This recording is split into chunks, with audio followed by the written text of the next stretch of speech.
एक बात अपनी जिंदगी में उतार लीजिए, उपहार बच्चों को नहीं दिया तो थोड़ा समय रोएगा, फिर चुप हो जाएगा, पर बच्चों को यदि अच्छा संस्कार नहीं दिया तो जिंदगी भर रोएगा, फिर कोई चुप नहीं करा पाए। उपहार नहीं दिया तो बच्चा थोड़े समय रोता है, चुप हो जाता है, पर बच्चों को यदि अच्छा संस्कार नहीं दिया तो बच्चों को जिंदगी भर रोना पड़ता है, जिंदगी भर। अब उपहार जरूरी है कि संस्कार जरूरी है?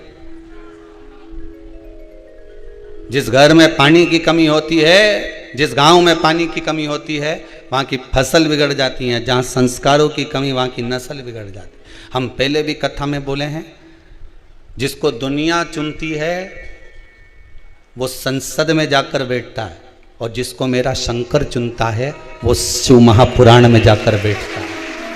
अगर आप भी टीवी के सामने, भले आस्था चैनल के सामने शिव महापुराण की कथा को, पितृ मोक्ष शिव महापुराण की कथा को, इस पावन पितृ शांति यज्ञ का दर्शन कर रहे हो, पितृ शांति हवन का दर्शन कर रहे हो, इन ब्राह्मणों के द्वारा निर्मित इस पावन 24,000 श्लोक की इन आहुतियों का दर्शन कर रहे हो, शिव महापुराण का दर्शन कर रहे हो, ब्राह्मण भोज का दर्शन कर रहे हो, भोजन भंडारे का दर्शन कर रहे हो, गौ माता का दर्शन कर रहे हो, तो भाग्यशाली समझना।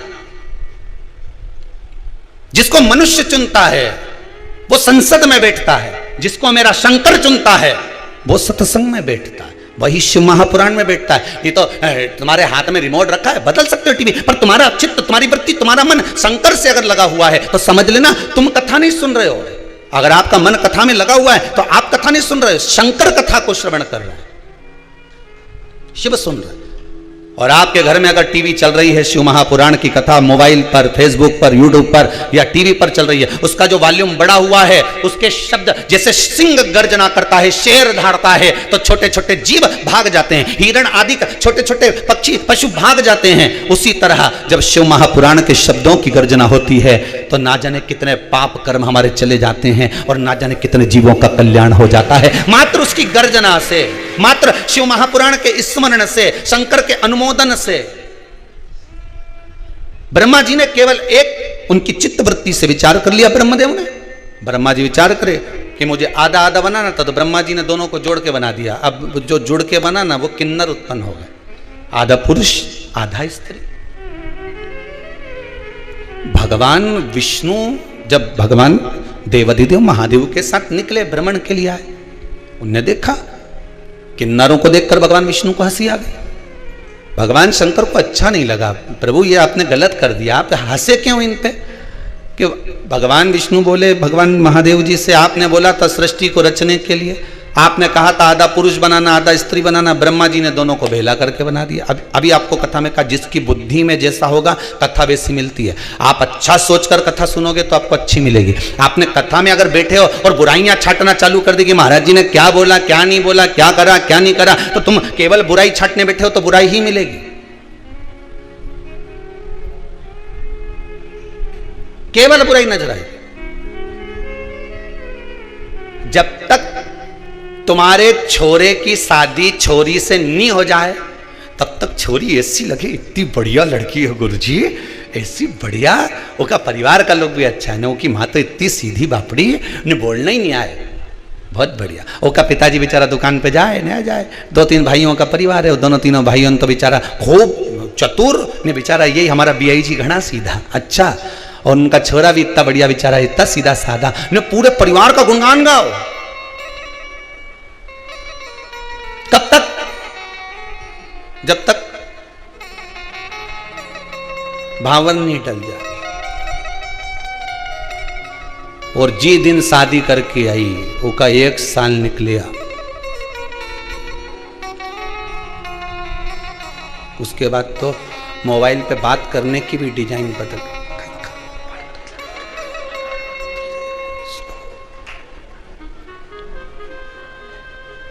अब बेटी पूछे मम्मी क्या हुआ, बड़ी दुखी, मारे कहीं मालूम था, मैं तो हीरा समझी थी, कोयले की खदान निकली।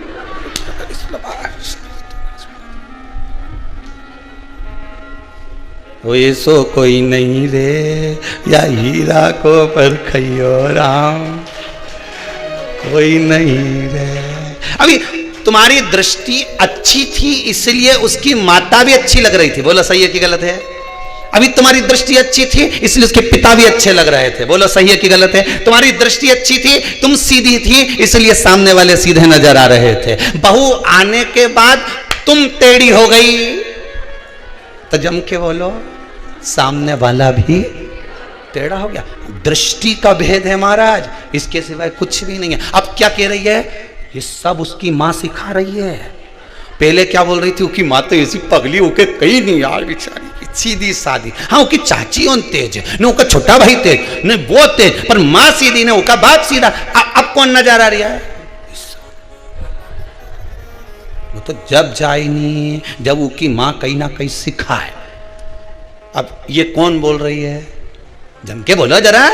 सास बोले तो हम सासू से ये पूछें, ईमानदारी की बात बताओ, दृष्टि का भेद है। काला कलर का चश्मा पहनोगे तो सब काले ही नजर आएगा, धर्म का चश्मा पहनोगे तो सब धार्मिक नजर आएगा, पुण्य का चश्मा पहनोगे सब पुण्यवान नजर आएगा, चोरी का चश्मा पहनोगे सब चोर नजर आएगा, संस्कारवान का चश्मा पहनोगे सब संस्कारवान नजर आएगा। धर्मात्मा को धर्मात्मा दिखता है, पुण्यात्मा को पुण्यात्मा दिखता है, पापी को पापी दिखता है, कपटी को कपटी दिखता है, बेईमान को बेईमान दिखता है, छली को छली दिखता है, प्रपंची को प्रपंची दिखता है, झूठे को झूठा नजर आता है। जैसी आपकी दृष्टि होगी सामने वाला वैसा नजर आएगा। आप टेढ़े हुए तो सब जम के बोलो टेढ़े ना चलाने लगे। आप बुराई देखना बंद कर दो। हमारी बहू जैसे पहले बोलती थी ना, इतनी बढ़िया है, इतनी बढ़िया, सब बढ़िया है, सब आनंद है, सब चीज में। अब अच्छा देखो तो सही। अरे वाह, दुर्योधन को कोई अच्छा ही नहीं मिला। भगवान के संसार में कहीं का अच्छा नहीं, सब बेकार। और युधिष्ठिर से कहा पूरे संसार में एक आध तो ढूंढला कहीं का बुरा, कि सब अच्छे। दोनों की दृष्टि में अंतर था, वो बुरा देखे नहीं वो अच्छा देखे। दुनिया के लोगों की आदत है, यहाँ तो भगवान में लोग बुराई ढूंढ लेते हैं। वाह रे भगवान बांके बिहारी गजब, कितना लड्डू खाता हो तुम, गजब। गणेश जी महाराज क्या लड्डू लड्डू में चकाचक रहे हो, कितना भोग लगे गणेश जी महाराज तुमके, कितना। गणेश जी महाराज मन में सोच रहे हैं मेरी जगह आके तो बैठे एक बार, न हिलूं न डुलूं, बस ऐसे ही बैठे रहे। आके बैठ जरा एक बार, मालूम पड़ जाएगा कि लड्डू खाऊं कि नहीं खाऊं। ये इतना लोग मेरा दर्शन करने आए, इतना प्राण खा जाए कि लड्डू खाने की फुर्सत ही नहीं मिले, कई लड्डू खाओ। तू आ तो सही एक आध बार हमारी जगह बैठ के तो देख। मैं 3 घंटा कथा में बैठे बस सियोर वाली महाराज की तो बाबा रामदेव का सारा आसन लगा ले तो, और मेरे से कहे कि गणेश जी तुम सुखी, गणेश जी के महाकाय का सुखी, मैं तो बैठा बस सुन लगाई। अब उनने तो बस सुन लगाई। सुख कहां? अच्छा देखोगे अच्छा मिलेगा।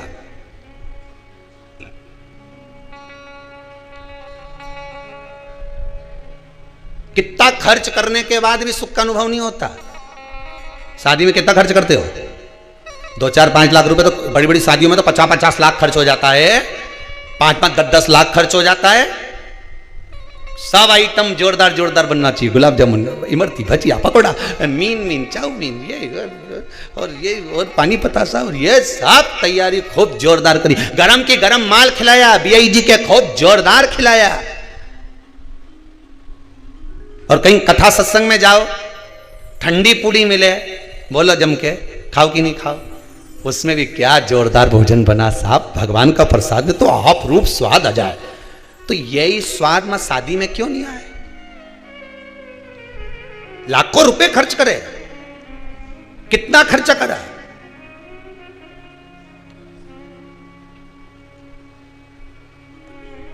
कथा में खर्च करा और एक शादी में खर्च करा, दोनों में अंतर है। शादी में जो खर्च करा वो 2 साल में मालूम पड़ जाएगा, जैसे ही बहू आएगी नहीं और जोरदार जब झड़ेगी, गुलाब जामुन, रबड़ी, जब सोन पपड़ी झड़े का मुंडा से, तब मालूम पड़े और एक कथा में जब खर्च करा, कथा में तुमने जो खर्च करा, इतने लोग तुम्हारे दान से, पुण्य से, ये जो लोग ऑनलाइन कथा श्रवण कर रहे हैं अपने पूर्वजों के लिए, जो ब्राह्मण भोज के लिए, गौ माता के लिए, मंदिर निर्माण के लिए जो दान देते हैं, जो तुमने पुण्य करा, दान करा, सत्कर्म करा, कथा में कहीं खर्च करा, और वो खर्च करा हुआ जो तुमने शादी में खर्च करा ने वो झड़े, और यहां जो खर्च करा वो यहां नहीं झड़े, वहां ऊपर जाके झड़े। स्वयं पितृ देवता झड़ते हैं, स्वयं हमारे घर के पूर्वज, हमारे घर के पितृ, हमारे घर के आहूत, हमारे घर के वासुक धन्यवाद देते हैं कि मेरे घर का पोता, मेरे घर का बेटा, मेरे घर की बहू, मेरे घर का परिवार का व्यक्ति शिव महापुराण की कथा करवा रहा है, सुन रहा है,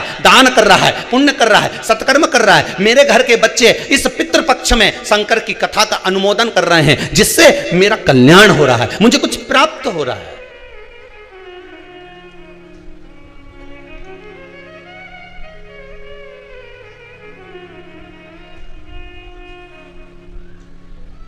कुछ मिल रहा है, आपकी बुद्धि जैसी होगी, चित्तवृत्ति जैसी होगी, वैसा हमें प्राप्त हो रहा है, वैसा हमें मिल रहा है। अच्छा, एक बात तो समझ में नहीं आए मेरे को कि ये अभी तो अपन फिर भी समझ जाएगा, ये अभी की पीढ़ी है ना, ये तो समझ जाएगी कि एकम का श्राद्ध ने, द्वितीया का श्राद्ध ने, तृतीया का श्राद्ध ने, चतुर्थी का श्राद्ध ने, पंचमी का श्राद्ध। पर इनके जब अंग्रेजी स्कूल में पढ़ा देंगे और ये जब आप विदेश में नौकरी करने जाएंगे तो कहीं तुम्हें याद करे?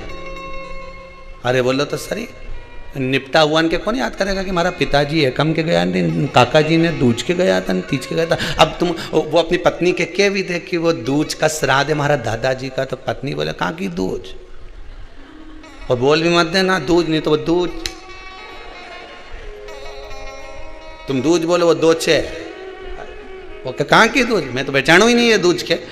पति बोले फर्स्ट सेकंड, हाँ तो ये सेकंड कब सेकंड, तो पति फिर समझाए शुक्ल पक्ष का कि कृष्ण पक्ष का कि ऐसा कि, अब पढ़े लिखे बच्चों को कौन समझाएगा कि ये दूजे की तीज है।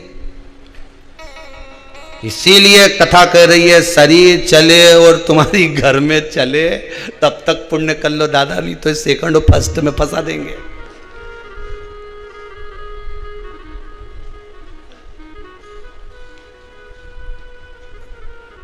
कहीं नहीं जाए। पहली रोटी किसकी बनती घर में?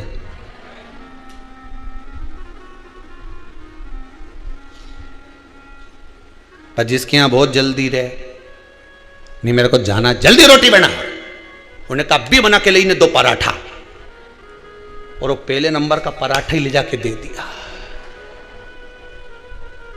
अब तुम तो बोले कि पहली रोटी गाएगी, तो क्या रोटी और पराठा में अंतर है?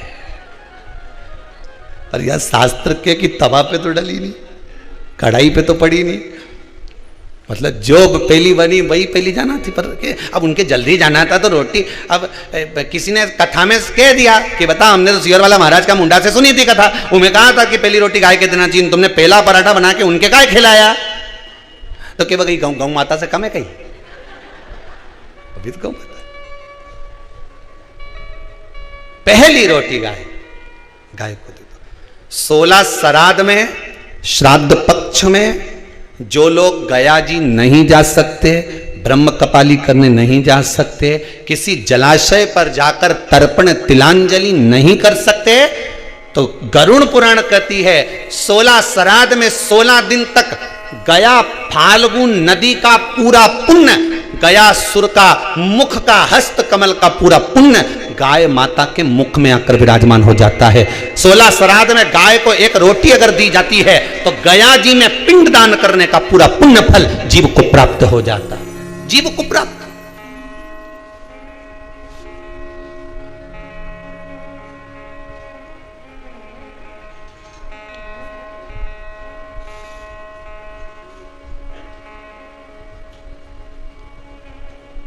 पूरा पुण्य प्राप्त हो जाता है। अगर गया नदी नहीं जा सकते, फाल्गु पर नहीं जा सकते, गया का पिंड करने नहीं जा सकते, 2 चीजें अपने जीवन में उतार लीजिए। एक 16 श्राद्ध में हमें गाय को रोटी देना है, खूब तला हुआ, खूब पका हुआ, खूब घी में या तेल में तरबतर गौ माता को नहीं देना। उसका कारण क्या है वो भी समझ लीजिए। रोड पर कॉलोनियों में जो गाय घूमती हैं, इन रोड पर कॉलोनियों में घूमने वाली गाय जगह जगह पर पॉलीथीन वगैरह खा लेती है। वो लोग खाती कि नहीं खाती? पॉलीथीन जब गाय खाती है तो उसके पेट में जम जाता है, उससे गाय के पेट में कैंसर हो जाता है।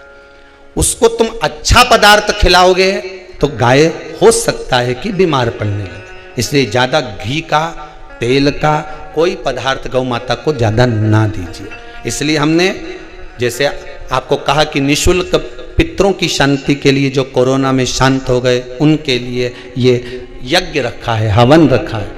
हमने तुरंत आशीष जी को, समीर जी को ये बात कही कि एक काम करो, साथ में हवन तो चल ही रहा है, थोड़ी सी लापसी तैयार करो और लापसी तैयार करके गौ माता को प्रतिदिन जो जो शांत में उनके निमित्तार्थ थोड़ा थोड़ा सा गौग्रासी जाए पर जाना चाहिए। एक हवन वो जो अग्नि में सांकल्य छोड़ी जा रही है, जो गाय का घी छोड़ा जा रहा है और पितरों को मिल रहा है, और दूसरा गौ माता के 16 दिन तक 16 श्राद्ध में मुख में गया क्षेत्र रहता है। गया जी और ब्रह्म कपाली के पिंड का दान पुण्य अगर कहीं प्राप्त करना है तो गाय के मुख में मिलेगा। गाय के मुख क्यों दी जाता है कौवा को भोजन? श्राद्ध पक्ष में कौवे को भोजन क्यों दिया जाता है? क्यों छत पर ले जाकर रोटी का टुकड़ा डालते हैं? काशी, कांची, अवंतिका, अयोध्या आदि जितने पावन क्षेत्र हैं, जगन्नाथ, द्वारका, रामेश्वरम, बद्री नारायण, जितने जितने पुण्यशाली क्षेत्र हैं, मथुरा आदि जितने, वृंदावन आदि जितने पुण्य क्षेत्र हैं, शिव महापुराण की कथा में, स्कंद पुराण में लिखा है कि जितने पुण्यशाली क्षेत्र हैं, सारे पुण्यशाली क्षेत्र, चाहे चित्रकूट हो, अयोध्या हो, काशी हो, उज्जैनी हो, त्र्यंबकेश्वर हो, जितने पुण्यशाली क्षेत्र हैं, सारे पुण्यशाली क्षेत्र में पिंडदान होता है। बोलो मालूम है कि नहीं? आप मालूम? सब दूर तर्पण होता है, सभी जगह पिंड होता है, सभी जगह तर्पण होगा, पिंड होगा। तो श्राद्ध पक्ष में तुम इतनी सारी जगह जाकर तर्पण कर सकते हो क्या? जम के बोलिए, नहीं कर सकते। इतनी सारी जगह जाकर पुण्य कर सकते हो क्या? नहीं कर सकते। इतनी सारी जगह जाकर तुम ब्राह्मण को भोजन करा सकते हो क्या? नहीं। इतनी सारी जगह जाकर ना पिंड दे सकते, ना तर्पण कर सकते, ना पुण्य कर सकते। अब ये 16 दिन में इतने तीर्थ कितने हजारों में तीर्थ, इतने तीर्थ में जाकर कहां पुण्य करोगे, कहां पिंड दोगे? तो उसका एक निर्णय निकाल दिया कि पितरों के देवता आर्यमा कौवे पर बैठते हैं। काय पे बैठते हैं? कौवे पर। तो एक काम करो, जब हम पितरों के देवता आर्यमा कौवे पर बैठकर पितृ लोक से 16 दिन जब भ्रमण के लिए निकलते हैं तो घूमते हैं, तो क्यों ना एक काम करें कि कौवे के लिए भोजन छत पे डाल दें। हमारे छत का कौवा जब अन्न का भाग ग्रहण करेगा, पितरों के देवता को बिठाकर जब घूमने के लिए निकलेगा, तो जहां जहां घूमने जाएगा, जब जब बीच में कोई तीर्थ पड़ जाएगा, तो वहां के पिंडदान का फल हमको मिल जाएगा। इसलिए कौवे को भोजन कराया जाता है।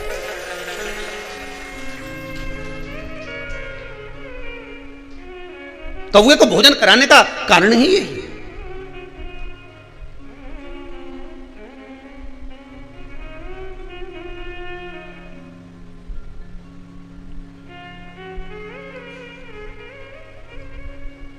अभी गणेश जी विसर्जन हुए, गणेश जी को जल में विसर्जन किया, तो आपके मन में प्रश्न तो खड़ा होगा, आया तो होगा कि गणेश जी के 10 दिन तक बिठाओ, नित्य पूजन करो, ने पाठ करो, ने अर्चना करो, ने 10वें दिन इनके विसर्जन कर दो, और वो भी पानी में कर दो,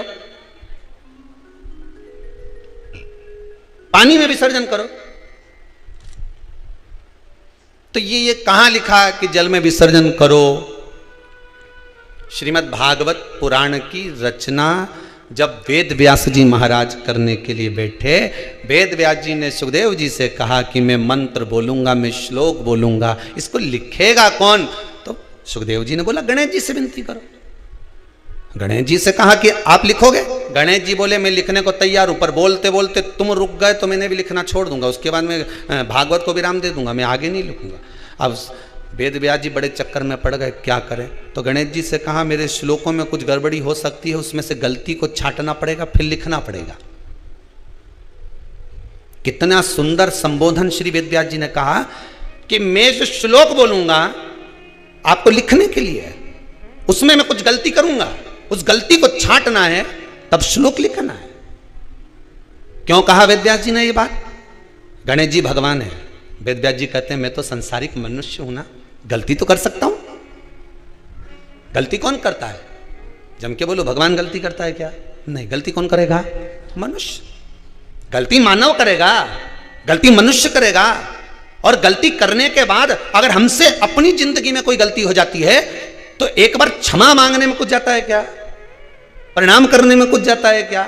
निवेदन करने में कुछ जाता है क्या? नहीं।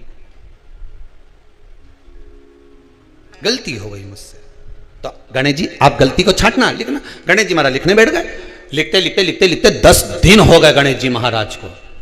शरीर में ताप पड़ने लगा गणेश जी महाराज के। वेद व्यास जी ने गणेश जी के हाथ का स्पर्श करा तो शरीर तो तप रहा था। वेद व्यास जी ने वहीं पर श्रीमद् भागवत के श्लोकों को विराम दे दिया। अब नहीं बोले।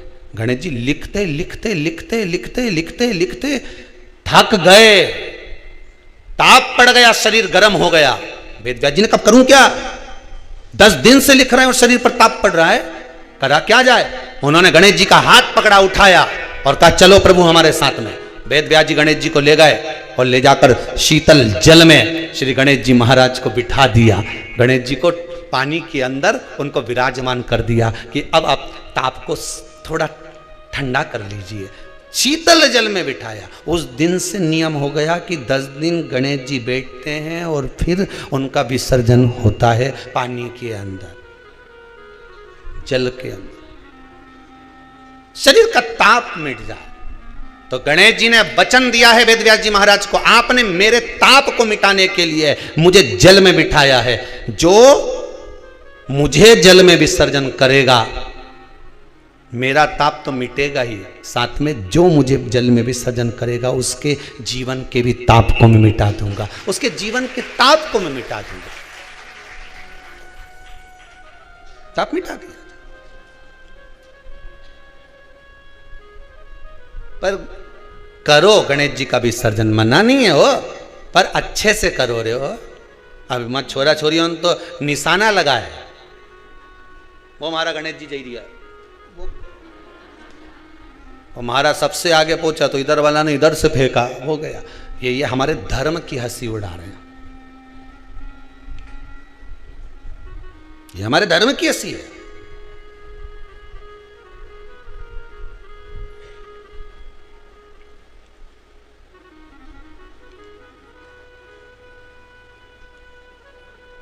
धर्म को बचाने का प्रयास एक हिंदू ही कर सकता है। आप बचाइए। अभी एक जगह पर कहीं कार्यक्रम था और वहाँ 2-4 लोग मिलने के लिए आए, और मिलने के लिए आए तो उनमें से एक बोले कि गुरुजी ये सब आपको राम राम कहेंगे, जय श्री कृष्णा कहेंगे, पर ये जो भैया साथ में आए ना ये बड़े चिढ़ते हैं भगवान के नाम से, ये कभी राम राम नहीं कहेंगे। हमने कहा अच्छी बात है, नहीं कहेगा तो मत कह दो, काय का काम काज है इनका? तो कि वो ढोल पार्टी है इनकी और ये सब बाजे माजे का काम जोरदार। हमने कहा ठीक है मत कह दो। तो हमने भी प्रैक्टिकल करके देखा, भैया राम राम नहीं बोला। हमने कहा जय श्री कृष्णा नहीं बोला। हमने कहा हर हर नहीं बोला। अब मन में तो बात चुभे कि बताओ ये ऐसा कि गुरुजी ये जिस पंथ का है उसी पंथ का ले ही नहीं राम का नाम, कृष्ण का नाम, शिव का नाम। हमने भी मन में सोचा रे महादेव तूने अच्छे अच्छे बहरू के सुधार दिया दादा, ये कहां से आया?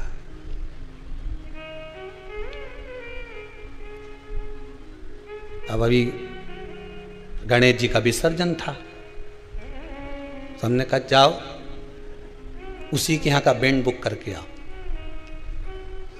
और बैंड बुक करके आना और जितना मांगे उससे 2000 ज्यादा देना। और 2000 ज्यादा दिया, वो बैंड पे आए। अब वो हमने छोरा उनसे किया, जाओ जरा बोल के आओ कि पापियों के नाश को, धर्म के प्रकाश को, राम जी की सेना चली, जरा भजन गा। वो माइक दिया, उन्हें गाया। हमारे साथ में जो चल रहा था जो कि राम नहीं बोले, हमने कहा बोला, राम बोला, राम बोला। तो उसको गुस्सा आ गई, जिससे हमने कहा कि वो राम बोला। तो ये तुरंत उसके पास गया छोरा, क्यों रे तू तो राम जी का नाम नहीं लेता था, अब कैसे लिया? पैसा मिला है तो बोलना तो पड़ेगा।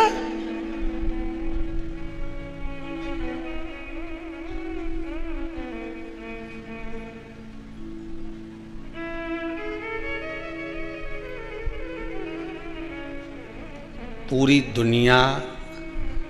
दुनिया धन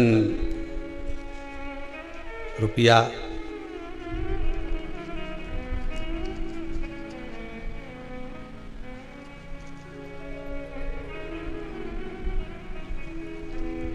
एक जरा सा कुछ कर्म भी किया जाए तो पूछ लिया जाए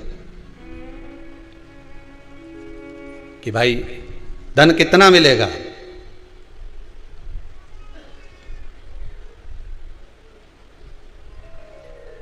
कितना प्राप्त होगा। किया गया भजन काम आ गया। कई कई माताएं आके कहती है हमारी बहू को कोरोना हो गया, कोई कहे हमारे इसको कोरोना हो गया। मोहल्ले में, सोसाइटी में, गली में, परिवार के लोगों को होना चालू हो गया था गुरुदेव। पर शंकर की कथा सुनते रहे तो विश्वास था कि मुझे नहीं घेर सकता। यह विश्वास आपका जीत गया। धन सब जगह पर काम आ सकता है, पर धन मृत्यु की सैया पर काम नहीं आता। वहां केवल तुमने जो शिव महापुराण की कथा सुनी है, तुमने जो दान करा है, तुमने जो पुण्य करा है, तुमने जो सत्कर्म करा है, तुमने जो भजन किया है, जो तुम यहां आकर, ये कई कई माताएं अभी श्राद्ध पक्ष में जो कथा चल रही है, यहां आकर कहीं बर्तन की सेवा दे रही, मांजने में, कहीं भोजन बनाने में सेवा दे रही, कहीं कोई सेवा दे, कोई सेवा दे।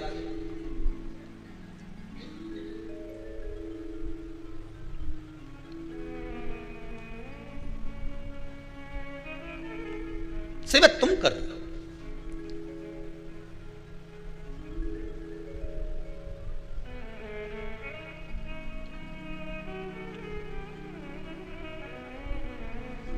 कहा कार्यकर्ताओं ने कहा कि गुरुजी भोजनशाला में एक दो हलवाई और बढ़ाई लो ने, कोई आए तो जिमाने में काम आ जाए, ने दो चार खाना परसने के लिए भी आदमी धर लो। हमने कहा फिर ये बाकी का सबके खाने आएगा कि हमारी ये कई लगन पत्रिका में आया? तुम ही बनाओ, तुम ही खिलाओ और तुम ही खाओ। किसके दरवाजे पर आए हो? यहाँ सियोर वाला महाराज के यहाँ नहीं आए हो तुम, इतना ध्यान रखना। तुम अपने अपने पूर्वजों को पार लगाने के लिए आए हो, शिव महापुराण की कथा सुनने आए, यज्ञ का दर्शन करने आए, दो आहुतियाँ यज्ञ में पटकने आए। तो तुम ये सियोर वाला महाराज के यहाँ केवल तुम आए हो तो शंकर जी के दरवाजे पे आए, उसका एक एक कंकर शंकर है। तुमने जो पुण्य करा, दान करा, सत्कर्म करा, सब तुम्हारे लिए करा। तुमने अगर यहाँ बर्तन भी धो दिए तो ना जाने कितने नरक धो दिए तुमने, ये तो विचार करो, कितने पार लगा दिए। अगर तुम ब्राह्मणों को भोजन करा रहे हो, दक्षिणा दे रहे हो, दान दे रहे हो, तुम कर रहे हो, हमारे लिए नहीं, अपने लिए। फिर वही वाली बात आ गई ने, शरीर चले और जब तक तुम्हारी नहीं तुम्हारे घर में चले, दूसरे के घर में मत चला देना दादा। तुम दूसरे की बात तो करो ही मत, तुम तो तुम्हारी करो। जब तक शरीर चले ने तुम्हारे घर में चले, तब तक पुण्य कर लो री जी जी। के बात तो कहीं भरोसा नहीं दादा, कोई भरोसा नहीं। भगवान से बस प्रार्थना करना, ये दो लहर तूने दिखा दी ना कोरोना की, तीसरी मत दिखा दीजिए रे भोलानाथ। शिव महापुराण की कथा सुन रहा है, ये तीसरी के तू तीसरी आंख में समा ले, बहुत अब नहीं देखना। धन हर जगह काम आ जाएगा, पैसा हर जगह काम आ जाएगा, सत्ता हर जगह काम आ जाएगी, पर तुम्हारा पुण्य, तुम्हारा सत्कर्म, तुम्हारा भजन, तुम्हारा कथा श्रवण करना, तुम्हारा स्मरण, तुम्हारा दान, ये कहीं काम आएगा। तो तुम्हारे प्राण छोड़ते समय अंतिम क्षण में तुम्हारा किया गया सारा सत्कर्म का लेखा तुम्हारे सामने होगा। वसीयत तुम यहीं छोड़ जाओगे, पर वो जो लेखा पुण्य का है वो यहाँ छूटेगा नहीं। लोग कहते मुट्ठी बांधे आया जग में हाथ पसारे जाएगा। शिव महापुराण की कथा कहती है हाथ पसारे नहीं जाएगा, तेरे हाथ में वही पुण्य रख कर भेज दिया जाएगा जो तू कर कर जा रहा है, जो तू कर कर जाएगा। अरे अपने हाथ में दिन भर तुम मोबाइल चलाते हो, अरे बोलो तो सही, चलाते क्यों नहीं चलाते? पर थोड़ी देर 1 बजे से 4 बजे तक तुम मोबाइल को थोड़ी देर के लिए उंगलियों को बंद कर फेसबुक यूट्यूब पर ले जाकर छोड़ देते हो। कथा आ रही है, शिव महापुराण की कथा चल रही है, मुझे कानों में हेडफोन लगाकर सुनना है, मैं चित्तवृत्ति लगाऊंगा कथा में, मेरे पूर्वजों का उद्धार करना है। मैंने पिंड भले नहीं करा हो, मैंने ब्राह्मण भोज भले ना कराया हो, मैंने गौ माता को अगर एक रोटी भी नहीं दी तो कोई बात नहीं, पर शिव महापुराण की कथा अगर 16 श्राद्ध में मैं श्रवण कर लेता हूं तो ये मेरा विश्वास कहता है कि मेरे पूर्वज तर जाएंगे। मुझे विश्वास है कि मेरे पूर्वज मुझ पर आशीर्वाद प्रदान करेंगे, क्योंकि किसकी कथा चल रही है? पितरों की, और पितरों की घर की बेटी माता पार्वती जी की माता मैनावती है। मैनावती कि पुत्री माता पार्वती है, पार्वती जी के पुत्र श्री कार्तिकेय गणेश, और ये सब हैं, ये संबंध हम जोड़ने के लिए निकले हैं, संबंध। और जब संबंध जोड़ने के लिए निकले हमें कुछ संबंध। भोलेनाथ मेरा है, डमरू वाला मेरा है,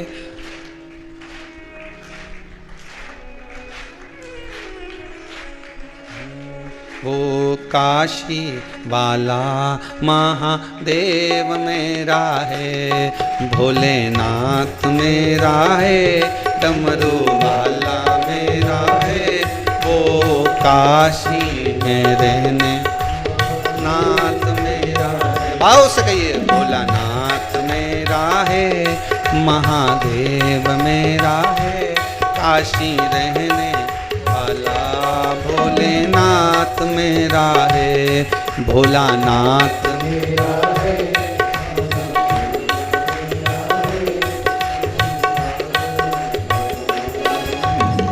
भगवान शिव की कथा करिए, शिव तत्व हमारा। भगवान शंकर करुणा सागर, त्रिकालदर्शी कैलाशी अविनाशी, भगवान ओगढ़ दानी त्रिकालदर्शी कैलाशी शिव में बाबा शुद्ध।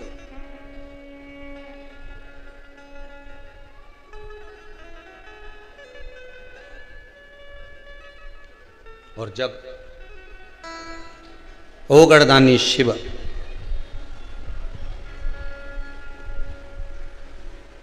मेरे त्रिकालदर्शी कैलाशी शंकर को जिसने रिझा लिया, पितर रिझ गए।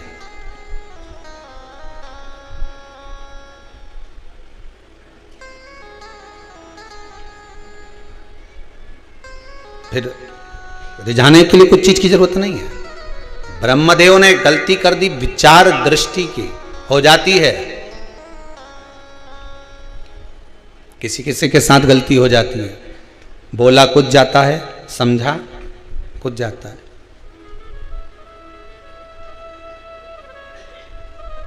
बोला कुछ, समझा कुछ, हो जाती कभी कभी। अब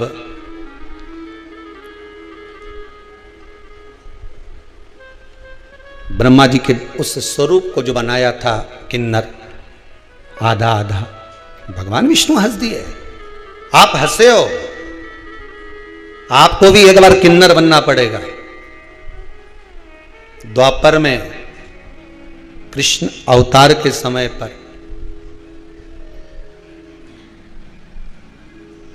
जब कौरव और पांडवों में युद्ध के मैदान में देवी को प्रसन्न करने के लिए बलि देना थी, अर्जुन से कहा गया था एक पुत्र तेरा, जब तुम वन गए थे उलूपी के साथ में जब विवाह हुआ था तो वहां एक पुत्र हुआ था आरावन, उसको लिया। आरावन का संबोधन था, दादाजी मैं मरने को तैयार हूं पिताजी, पर एक बात है, मैं कुंवारा नहीं मरना चाहता। शिव महापुराण की कथा कहती है कि विवाह के बाद जो मरे उनका तो श्राद्ध भी हो जाता है, तर्पण भी हो जाता है, तिलांजलि भी हो जाती है। ब्राह्मण भोज कराया तो ब्राह्मणों के भोजन का पुण्य भी उनको मिल जाता है। किसी को अन्नदान दिया तो अन्नदान का पुण्य भी मिल जाता है। पर आरावन कहता है कि अगर मैं कुमारी अवस्था में मर गया तो ना तो मेरा पिंड होगा, ना मेरा तर्पण होगा, ना मेरी तिलांजलि होगी, ना ब्राह्मण भोजन करेंगे तो उसका भाग मुझे मिलेगा, ना आप तीर्थ कर